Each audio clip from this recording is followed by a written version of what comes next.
अस्सलाम वालेकुम जी। आज पूरे पाकिस्तान की तरह जंग में भी यौम तकबीर का दिन मनाया जा रहा है और दूसरी तरफ मोदी के नौजवान नस्ल जो है पाकिस्तानी नौजवान नस्ल उनको कातलाना धमकियां भी मिल रही हैं। आज इस हवाले से हम जानेंगे अपनी सिख बिरादरी से कि ये पाकिस्तानी मुहिब वतन होकर ये मोदी को क्या पैगाम देना चाहेंगे। जी अस्सलाम वालेकुम। जी अस्सलाम वालेकुम, सत श्री अकाल। जहाँ पे पाकिस्तान का नाम आता है वहाँ पे हम सब एक हैं।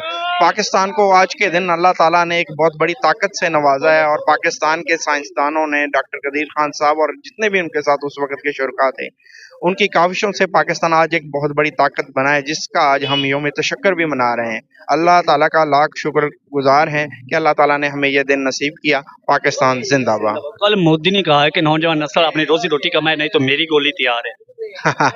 मोदी की ये बातें चलती रहती हैं। मोदी को जवाब मिल चुका है और अच्छा खासा करारा जवाब मिल चुका है। मेरे ख्याल से अब वो दोबारा कोई हरकत नहीं करेगा इंशाल्लाह। वो लेकिन वो जुनूनी है, फसादी है, तो आप क्या समझते हैं कि मोदी दोबारा ये हरकत कर सकता है? वो उनकी आइडियोलॉजी है, आरएसएस की आइडियोलॉजी है। उनका काम यही है फसाद फैलाना और दुनिया में बदअमनी फैलाना। लेकिन पाकिस्तान पुरअमन है। लेकिन अगर पाकिस्तान की तरफ वो मैली आंख से देखेगा तो पहले से ज्यादा वो नुकसान हासिल करेगा पाकिस्तान से।